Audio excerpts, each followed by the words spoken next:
So now we are going to solve illustration number 6. Okay. So what is illustration number 6 saying? A and B are sharing profits in the ratio 3:2. Okay.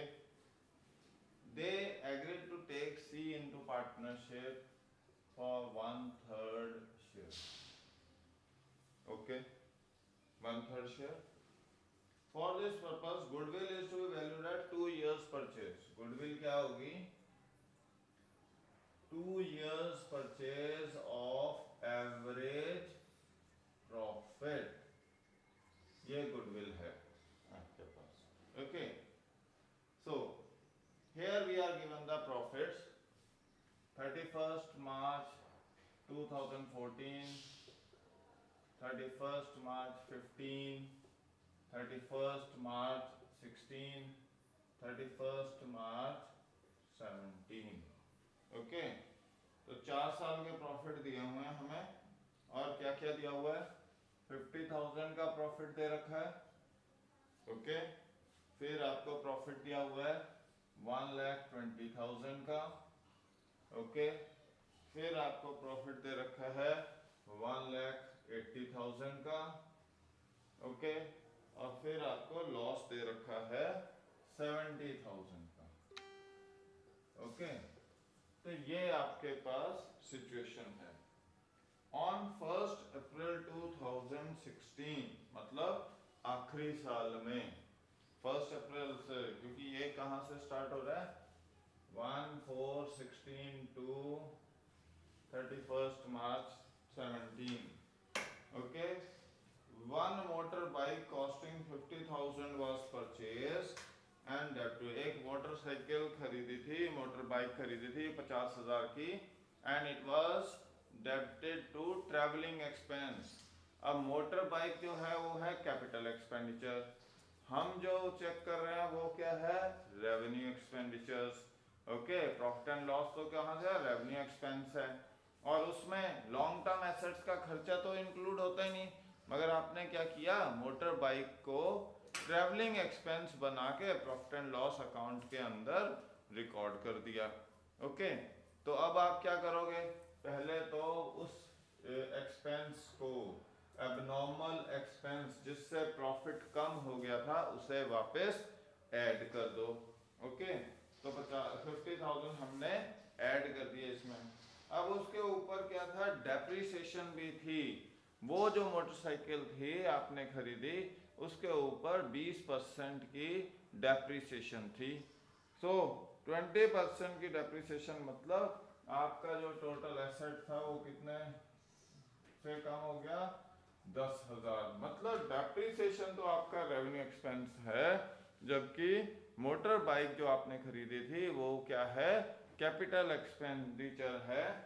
तो capital motor bike आपने क्या किया है?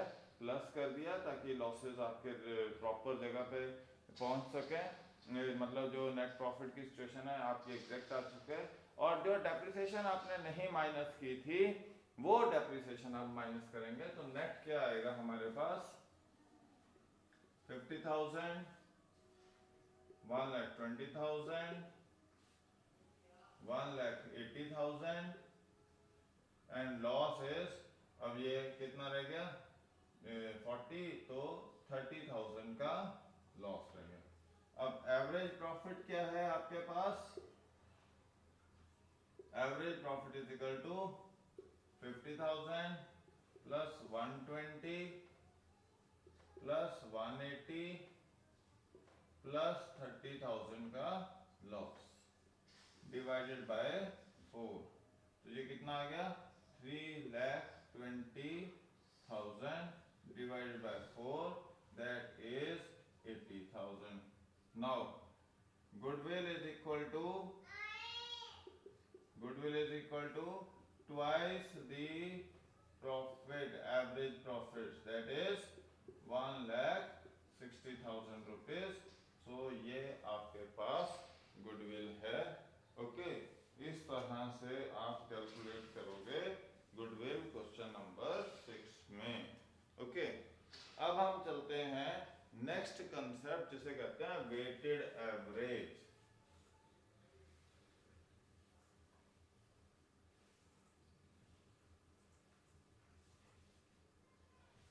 Weighted average वही formula है जो आपने weighted average mean किया था, ओके, जिसमें आपके पास क्या है, वेट्स दिए होंगे, जिसमें आपकी वैल्यू दी होगी, आपको क्या निकालना है, टोटल ऑफ वेट इनटू जो वैल्यू है प्रॉफिट की, ओके, उसके अकॉर्डिंग आपको वेटेड एवरेज निकालना पड़ेगा। तो वेटेड एवरेज प्रॉफिट क्या होता है, weighted average profit is equal to total of product of weights and amount, okay, divided by total weights, okay, तो वो weighted average profit आ जाएगा और goodwill will be number of years into weighted average profit, okay। अब है आपके पास illustration number 7 है आपके पास। Now illustration number 7 is आपके पास उन्होंने क्या दिया हुआ है, प्रॉफिट्स दिए हुए हैं on the year ended 31st March 2011, profits दिए हुए हैं, ये प्रॉफिट्स हैं आपके पास, ओके। तो प्रॉफिट्स दिए हुए हैं, क्या क्या प्रॉफिट्स है, 43,000, ओके। 2012 में आपके पास क्या है, 50,000, ओके। फिर आपके पास क्या है 2013 में 52,000, ओके। फिर आपके पास क्या है 2014 में 65,000, ओके। फिर आपके पास क्या है 2015 में 85,000, ओके। तो ये आपके पास दे रखे हैं। अब हमारे पास वेट्स, इनके अगेंस्ट वेट्स क्या दे रखे हैं, ओके। तो इन्होंने वेट्स मतलब उसकी वैल्यूज असाइन कर रखी है, हर साल की अपने हिसाब से वैल्यूज असाइन कर रखी हैं, फाइन। तो कैसे है, ये 1, ये 2, ये 3, ये 4, ये 5, these are the weights, okay। So that is weights are being assigned by them in the question itself, okay। And goodwill is, goodwill क्या है आपके पास, goodwill is equal to 2 into average weighted profit, okay। goodwill is equal to 2 into average weighted profit, fine. तो weights assign कर रखे हैं question में ही, मैंने अपनी तरफ से नहीं लिए हैं, उन्होंने क्वेश्चन में दे रखे हैं वेट्स, ओके। 2011 का 1, 2012 का 2, 2013 का 3, 2000, तो ये वेट्स दे रखे हैं क्वेश्चन में। तो टोटल ऑफ वेट्स कितना आ गया, okay. Total of weights sigma W is equal to 6, 4, 10 and 15, okay. अब ये कितना हो गया 43,000, 43,000 into 1 43,000, 50 into 2 1 lakh, 52 into 3 1,56,000, 65 into 4 2,60,000, 85 into 5 4,25,000, okay. तो ये आपके पास वेट्स टोटल ऑफ वेट्स आ गया। तो कितना टोटल हो गया, 4, 2, 6, 1, 7, 1, 8, 8 लाख एक हो गया, 25 और 60 85, 85 and 50 135, 135 and 6 141, 144 and 184। तो ये टोटल कितना आ गया 984, ओके। तो वेटेड एवरेज कितना हो गया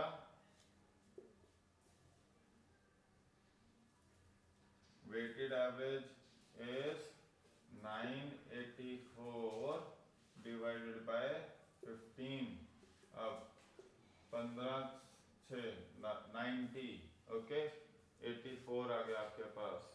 तो 7 से अगर करोगे 5 से करोगे तो 75, सॉरी 5 से करोगे तो 75, 9 बच गए, तो फिर 6 से 90। तो ये है वेटेड एवरेज प्रॉफिट आपके पास। अब गुडविल क्या है आपके पास, goodwill is equal to 65,600 into 2, that is for the 2 years। तो ये कितना आ गया 1200, 10 and 11, 131। तो ये आपके पास गुडविल आ गई क्वेश्चन नंबर 7 में। Okay, so this is how we have to calculate weighted average profit and then goodwill on the basis of weighted average profit. Now moving over to illustration number 8. Okay,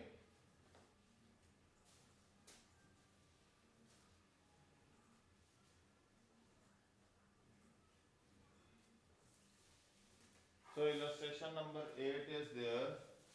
It was agreed that the value of goodwill of the firm is, illustration number 8 में goodwill will be equal to 3 into number weighted average profit, weighted average profit। Okay, ये आपके पास है। अब यहाँ आ जाओ, आपके पास weights दे रखे हैं, 2012 को 1, 2013 को 2, 2014 को 3 और 2015 को 4, ये वेट्स दे रखे हैं। प्रॉफिट्स दे रखे हैं आपके पास। 31 मार्च 2012 से स्टार्ट हो रहा है वो। ओके, कितना स्टार्ट हो रहा है 20,200। 2013 में कितना दे रहे हैं आपके पास 24,800। ओके, ये रुपीस दे दिया आपके पास प्रॉफिट के। फिर आपको दे रहा है 2014 में 20,000, ओके, और 2015 में आपके पास क्या दे रहा है वो 30,000। ओके जी, तो ये आपके पास प्रॉफिट्स दे रखे हैं। अब कुछ कंडीशंस हैं। ऑन 1 दिसंबर 2013, अब 1 दिसंबर ये 31 मार्च, ओके, ये 31 मार्च, ये 31 मार्च।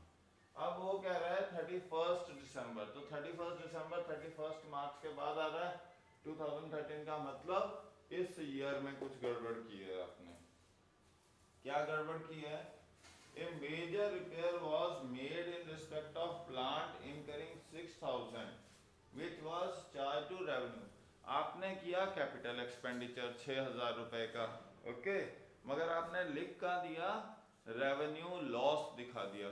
रेवेन्यू लॉस दिखाया मतलब खर्चा दिखाया, तो उससे प्रॉफिट कम हो गया। तो अब आप क्या करोगे, उसको एबनॉर्मल लॉस को, जो कैपिटल एक्सपेंडिचर था जिसको आपने रेवेन्यू एक्सपेंडिचर दिखा दिया, अब उसे क्या करोगे वापस ऐड करोगे ताकि प्रॉफिट आपका प्रॉपर हो जाए।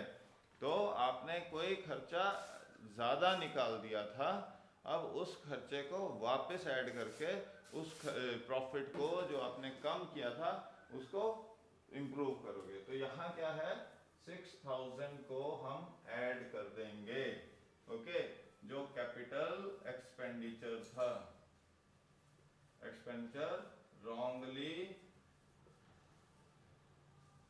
treated as revenue expenditure।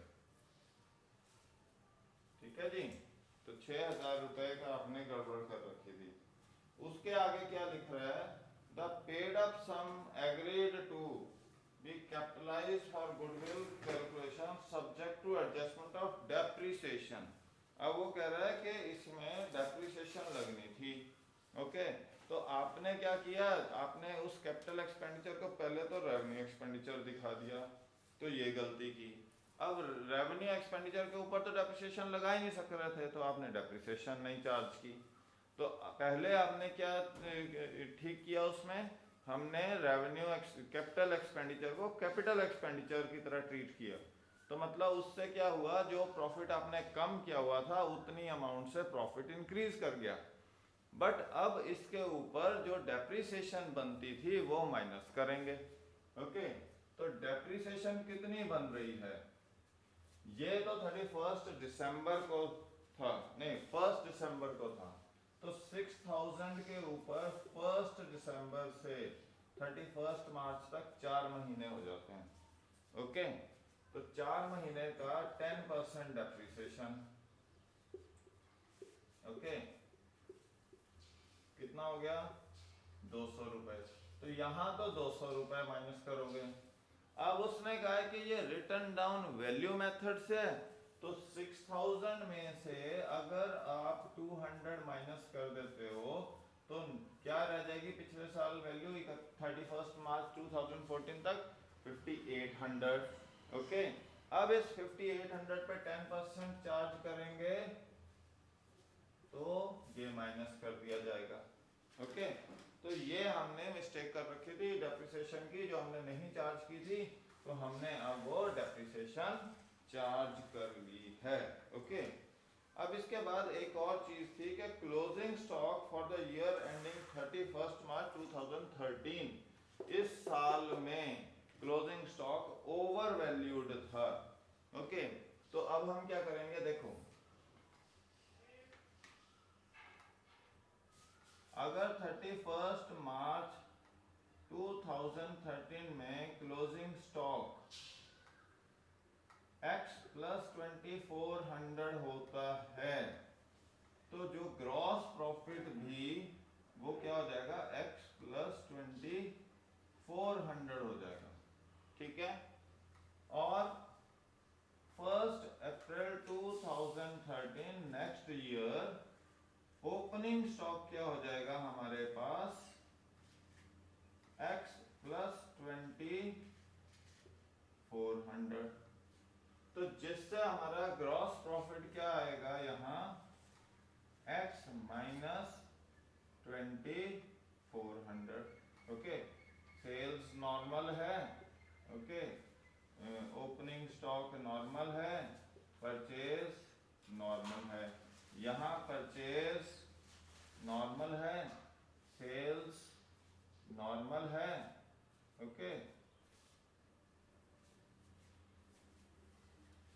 N is used for normal। Okay, ये नॉर्मल है, क्लोजिंग स्टॉक भी नॉर्मल है। ओके, बट इस सारे में से जब ये आपने निकाला तो ग्रॉस प्रॉफिट इतने से कम हो जाएगा। मतलब ऑन टू ये है 31 मार्च 2014। ओके, तो अब क्या करेंगे, 2400 कम हुआ तो नेट प्रॉफिट भी 2400 से कम हो जाएगा। तो इसमें तो 2400 हम क्या कर देंगे, ऐड कर देंगे, और इसमें से 2400 हम क्या कर देंगे, माइनस कर देंगे। ओके, तो नेक्स्ट ईयर में से यहाँ नॉर्मल करने के लिए इसमें 2400 प्लस कर देंगे, और इसको नॉर्मल बनाने के लिए 2400 हम क्या कर देंगे, माइनस कर देंगे। Then you will get the actual picture के प्रॉफिट क्या होगा। ओके, फिर आपके पास है to cover the management cost an annual charge of 4800 should be made for the purpose of goodwill. तो मैनेजमेंट का एनुअल चार्ज है, ये तो क्लोजिंग स्टॉक से रिलेटेड है। Okay, annual charge, annual charge is how much, 4800। हर जगह से 4800 माइनस कर देते हैं। ओके, गुडविल को कैलकुलेट करने के लिए वो क्या कर रहा है, 4800 का एनुअल चार्ज लगा रहा है। तो वो आपने क्या किया, एनुअल चार्ज माइनस कर दिया। वैल्यूज पे। ओके, तो कैसे आ जाएगा? एनुअल चार्ज उसने कहा है कि गुडविल को वैल्यू करने के लिए आपको एक एनुअल खर्चा देना है, तो हर साल में से आपने 4800 माइनस कर दिया।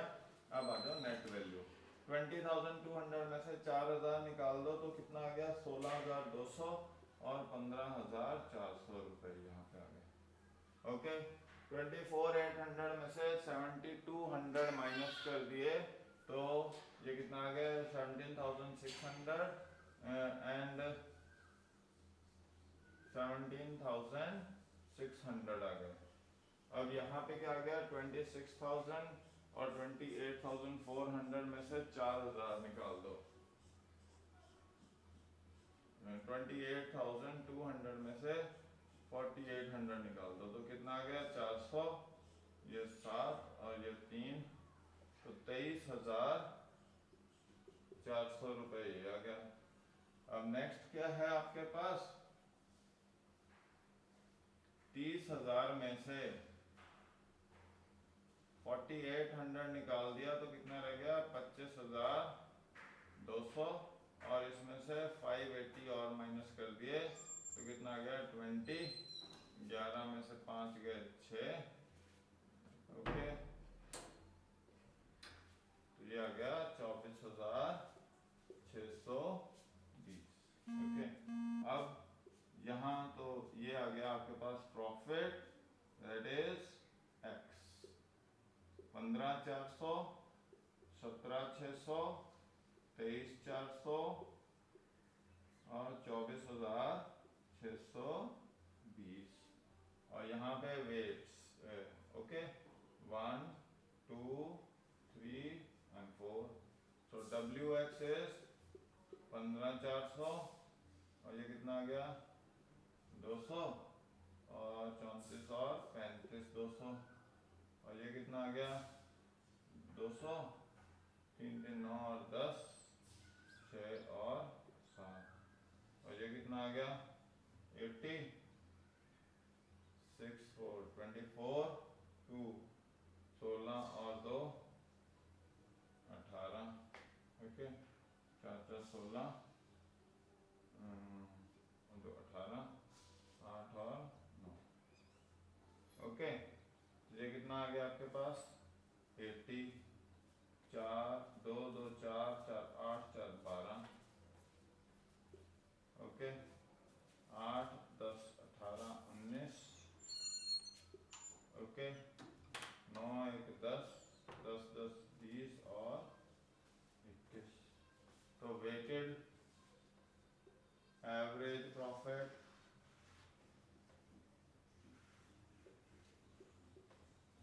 दो लाख 19,280, 2,19,280 वेटेड एवरेज प्रॉफिट। और वेट्स का टोटल क्या है?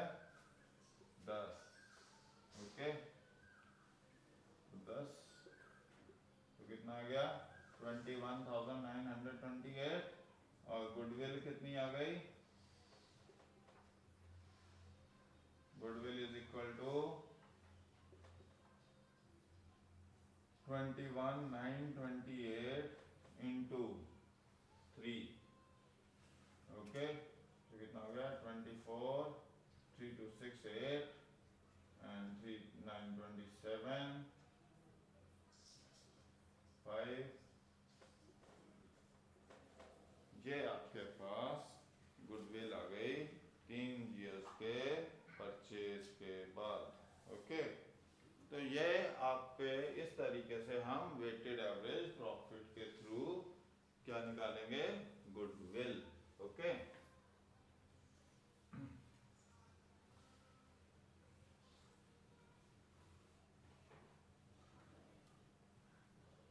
so I hope this is clear with you. Now we are doing the next illustration of this type, last for today lecture. Okay, that is last for today's lecture, that is illustration number 9. Okay, Illustration 9 is calculate goodwill of the firm on the basis of 2 years. Goodwill is equal to 2 years purchase of weighted average profit. Okay. Then they have given weights, मतलब 5 साल के दिए हुए हैं और 1 2 3 4 5 दे दिया उन्होंने 2015, 2016, 2017, 2018 and 2019 के। अब प्रॉफिट्स दे दिए उन्होंने। ओके, तो प्रॉफिट्स क्या दिए हैं वो देखते हैं। फाइन, 2015 कितना दिया है प्रॉफिट? 36,000। ओके, 16 कितना दिया है प्रॉफिट? 1,70,000। ओके, 31 मार्च 17 कितना दिया है प्रॉफिट? 1,90,000। ओके, 31 मार्च 18 कितना दिया है प्रॉफिट? 2 लाख रुपए। 31 मार्च 19 ओके, कितना दिया प्रॉफिट? 3.5 लाख रुपए। ओके, तो ये आपके पास दिया हुआ है। अब हमें देखो कुछ गड़बड़ की हुई है इन्होंने। Scrutiny of the books of accounts revealed an abnormal loss of 50,000 was incurred during the year ended 31। एक abnormal लॉस है इसमें। आपको पता है abnormal लॉस जब भी होता है तो आपने क्या किया कि जो प्रॉफिट है उसको कम दिखा रहे हो, क्योंकि आपने उस लॉस को, जो कैपिटल लॉस होगा या कोई भी लॉन्ग टर्म लॉस होगा जो आपका रेवेन्यू लॉस नहीं है, बट आपने उसे लॉस दिखा दिया अपने प्रॉफिट एंड लॉस अकाउंट में, जिससे क्या हुआ कि आपका प्रॉफिट कम हो गया। तो अब ये जो पैसा आपने कम कर रखा था, अब इसे क्या करेंगे, वापस हम ऐड कर देंगे। तो 50,000 का एबनॉर्मल लॉस था, that is added. Abnormal loss okay, add कर दिया हमने 50,000 का। फिर है एक एबनॉर्मल गेन है 30,000 का, वो कब हुआ था? 31 मार्च 2016 को। तो यहाँ एबनॉर्मल गेन मतलब आपने कोई लॉन्ग टर्म इनकम थी, वो रेवेन्यू इनकम तो थी नहीं, तो आपने रेवेन्यू इनकम कैसे शो कर दी, और प्रॉफिट एंड लॉस में आपने प्रॉफिट में ऐड करके नेट प्रॉफिट आपने बढ़ा दिया। तो आप क्या करोगे? माइनस करोगे। तो ये एबनॉर्मल गेन की सिचुएशन है, ये क्या करेंगे? माइनस। ओके, फिर आपके पास क्या हुआ? Repairs to car amounting to 40,000 was debited to vehicle account। तो रिपेयर की थी आपने कार की, तो 40,000 के कार की आपने रिपेयर की थी, मगर आपने वो शो नहीं की। ओके, और वो कब थी आपकी? 1 जनवरी 2018, मतलब इस साल में। तो शो क्यों नहीं की? 40,000 का नुकसान खर्चा था आपके पास, वो आपने शो नहीं किया, तो वो शो करो 40,000 का खर्चा। और क्या गड़बड़ की है कि जो उस पे आपने डेप्रिसिएशन दिखा दी, मतलब 40,000 का तो आपका रेवेन्यू खर्चा था, आपने ट्रीट किया उसे कैपिटल एक्सपेंडिचर, और आपने इसके ऊपर डेप्रिसिएशन कैलकुलेट करके वो इसमें से माइनस कर दी प्रॉफिट में। तो 40,000 पे आपके पास पहले साल कितनी डेप्रिसिएशन होगी? कितने परसेंट डेप्रिसिएशन थी? 10% डेप्रिसिएशन थी। ओके, और कब लगी ये डेप्रिसिएशन? 1 जनवरी को ये डेप्रिसिएशन लगी। 1 जनवरी से 3/12। ओके, तो मतलब यहाँ तो आपने 1,000 रुपए माइनस कर रखे थे, इसे ऐड कर दिए, और अगले साल आपने 4,000 माइनस कर रखे थे, तो wrong deduction of depreciation. Okay, और यहाँ पे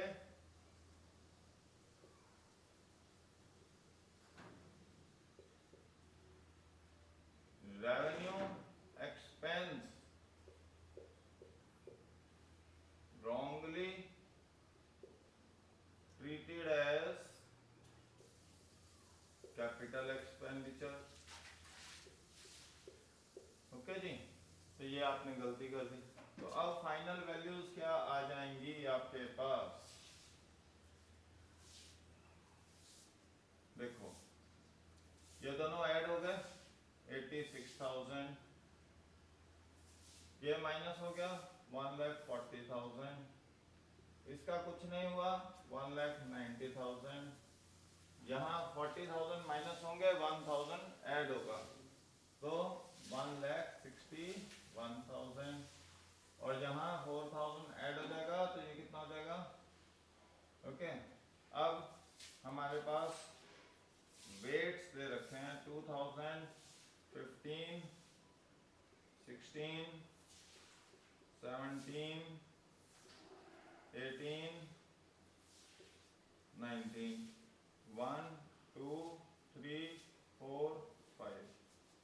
एक्स कितना है 86,000, 1,40,000, 1,90,000, 1,61,000 and 3,54,000। ओके जी,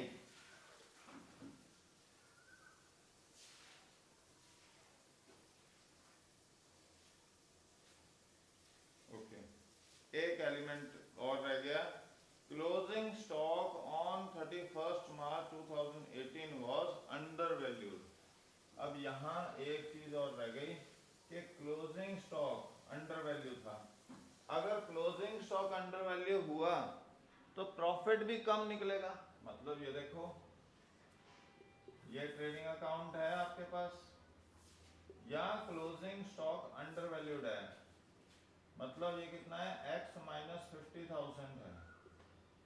ओके, तो आपके पास जो होगा वो कब का है, यहाँ का।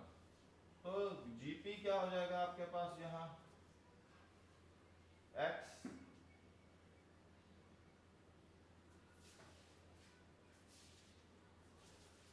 माइनस 50,000। ओके, तो नेक्स्ट ईयर ट्रेडिंग में ओपनिंग स्टॉक क्या हो जाएगी x माइनस 50,000, तो जीपी क्या हो जाएगा x प्लस 50,000। ओके, तो ये कब थी सिचुएशन 31 मार्च 2018 में, यहाँ वाली सिचुएशन थी। तो यहाँ तो 50,000 क्या करोगे ऐड कर दोगे, और यहाँ 50,000 क्या करोगे माइनस कर दोगे। फिर से देख लो, पहले साल मतलब 31 मार्च 18 और ये 31 मार्च 19, क्लोजिंग स्टॉक कम था तो ग्रॉस प्रॉफिट भी कम हो जाएगा, और ये क्लोजिंग स्टॉक अगले साल ओपनिंग स्टॉक बनेगा, मतलब ओपनिंग स्टॉक भी कम हो जाएगा। ओपनिंग स्टॉक कम होगा तो खर्चे आपके कम हो जाएंगे, इनकम ज्यादा हो जाएगी तो ग्रॉस प्रॉफिट आपका बढ़ जाएगा। तो अब क्या करोगे, ग्रॉस प्रॉफिट में से 50,000 माइनस कर दोगे, और पिछले साल जो ग्रॉस प्रॉफिट है उसमें 50,000 प्लस कर दोगे। तो यहाँ क्या सिचुएशन बन जाएगी 3,04,000, और यहाँ क्या सिचुएशन बन जाएगी 2,01,000। ओके, तो ये और ये सिचुएशन बन जाएगी। अब WX क्या बन जाएगा आपके पास 86,000, 2,80,000 एंड 5,70,000, 8,04,000, और यहाँ पे क्या बन जाएगा 15,20,000। ओके, तो अब क्या करोगे 4 और 6 10, 2 और 7 9, 9 और 16 25 और 26, 18 और 20 और 22 और ये कितना हो गया? ओके जी,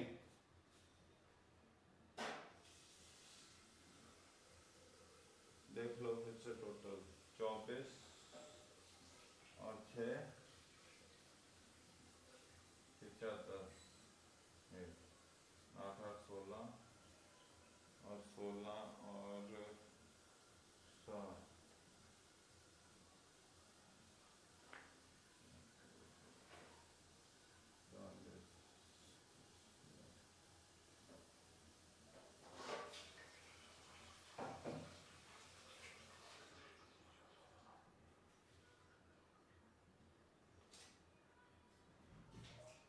ओके। तो वेट्स ये हो गए आपके 33 फाइन। नो 33 लाख आ गया। तो वेटेड एवरेज प्रॉफिट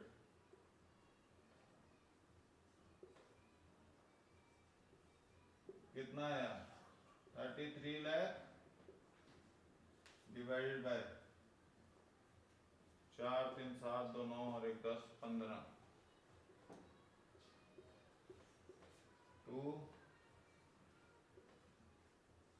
ओके जी, 2,20,000 और गुडविल क्या आ गई? 2 साल का एवरेज है।